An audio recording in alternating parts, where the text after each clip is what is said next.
Today I'm going to be building my dream watch. It's going to be a replica of the Batman Rolex, but I'm going to be doing it on a Seiko build. So it's got the black and blue case with the bezel. All these parts are from AliExpress. That was £19. Got the NH34 movement, which was £30. The hands were about £4.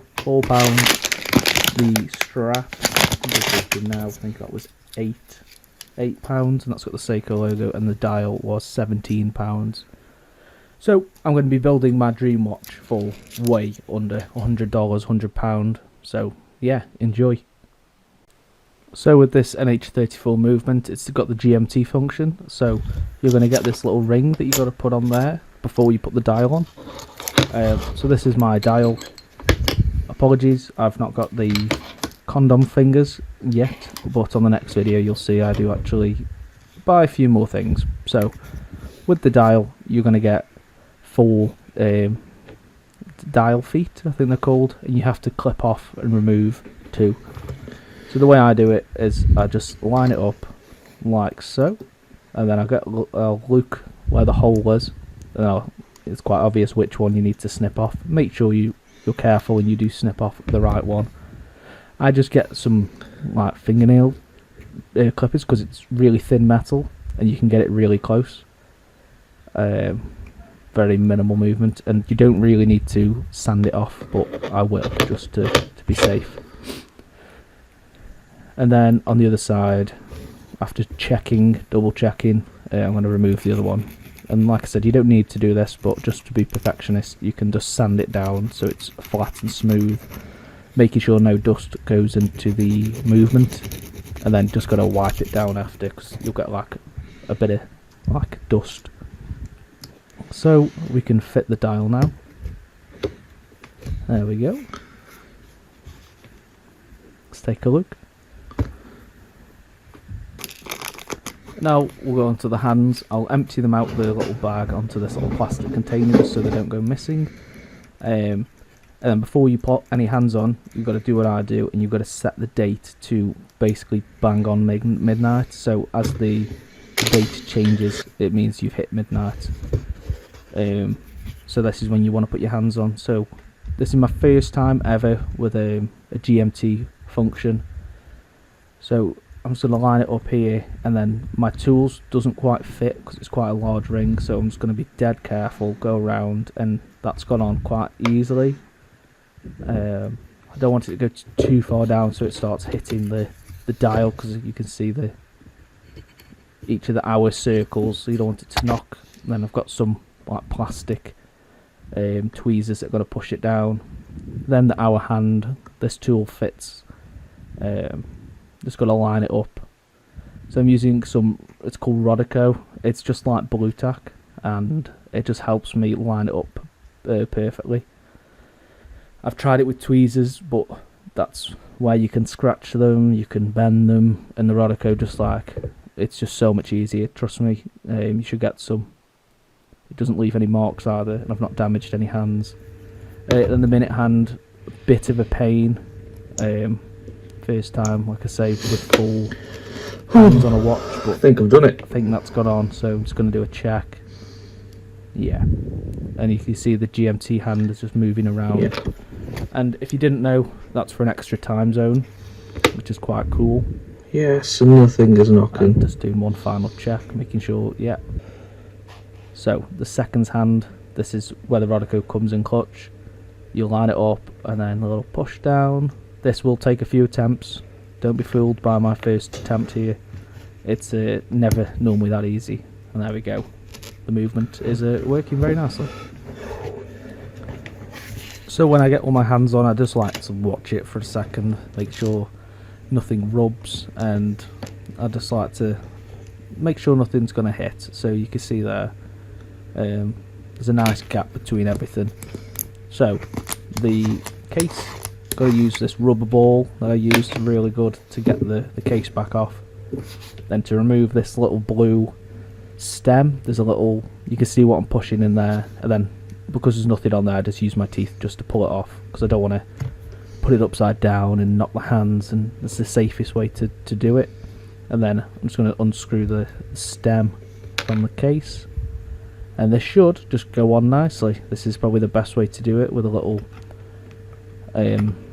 watch movement holder. You can see what I'm doing there. Then you can just push it on, flip it around, and then it just goes in nicely. So the stem, as you can see, it's too long and you're gonna have to trim this down, but don't worry, it's easy, simple. I'm just checking it works okay. So little snips, pliers, anything you can think of, snip it down, trial and error. You should measure this, but I don't. I just snip a bit off, check it, snip a bit off, check it, and then this is just my final check, and I think this is the, yeah, so this is the one where I'm happy with it. There's good, it's not too short, it pushes in, it screws down, it's brilliant.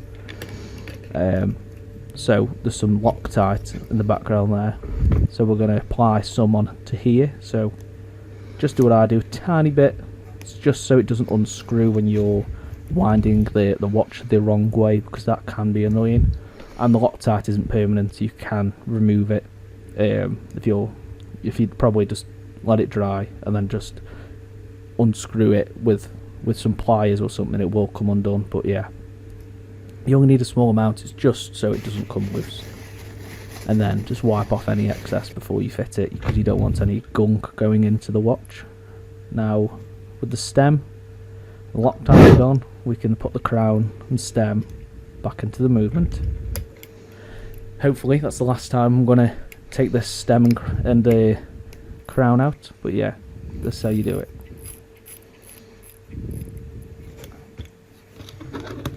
So there's a little gasket here that goes on, and then you've got to line up your case back, and I've gone with the glass back, case back, so I can see the movement, which is really cool.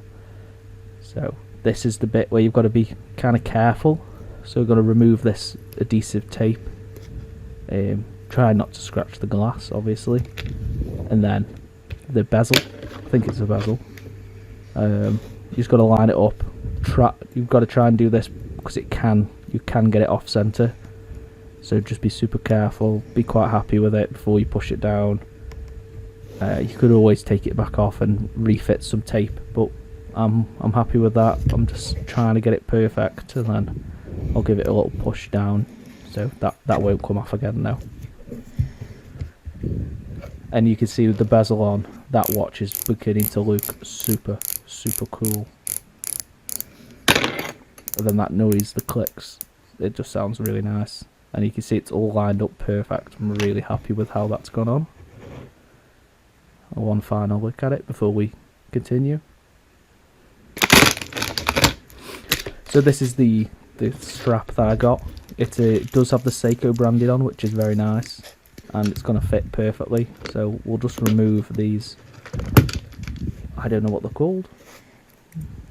I should know what they're called, but like I say, I'm very new at this. Spring bars, I think that's it. And then we'll go ahead and fit on the new strap, and we'll get this watch nearly finished. I'll do the same again on the other side.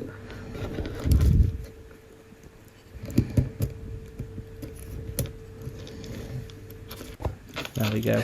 So we're going to have to remove some of these links because it's way too big, and you get a little tool when you buy most straps from AliExpress, and it's super simple to remove links, as you can see. Push them out, and then you can use some tweezers to pull them out, and you just put it back together like this, and you refit one of these little push tools. Make sure it goes in the right way, and then you just got to get, you can use a hammer, I do have one, but I just had this little screwdriver on my desk, so I just pushed it down with that. It's not scratched it. There we go, that's all in. Now we are finished. This is my Batman edition Seiko GMT automatic from AliExpress. It's my dream watch. It was way under $100, and it's super simple to build. I hope if you do this, this helps you actually build it. So this is this on the wrist. Please like, comment and subscribe. I'm going to be posting loads of AliExpress watch builds, and this is my favourite one I've ever made. I really hope you enjoyed this video.